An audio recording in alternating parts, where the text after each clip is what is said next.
The F33 error code signifies a problem with a washer's drain pump or its connections.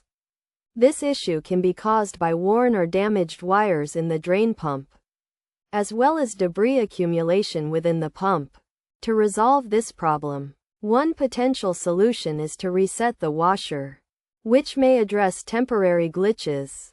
To do this, simply disconnect the washer from its power source, wait for 10 minutes, and then reconnect it to see if the issue has been resolved. Additionally, inspecting the wire connections in the pump is crucial, as loose or damaged cables can be a contributing factor. If the wires are loose, resecuring them should suffice. But if they are damaged, replacement with new ones is necessary. Another potential cause is debris in the drain pump, which can prevent the impeller from spinning correctly, resulting in the error code.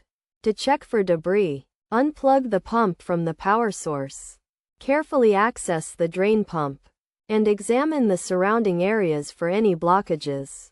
Clearing away any debris that is found may resolve the issue. If the problem persists after attempting these steps, it is recommended to contact a qualified technician for further assistance.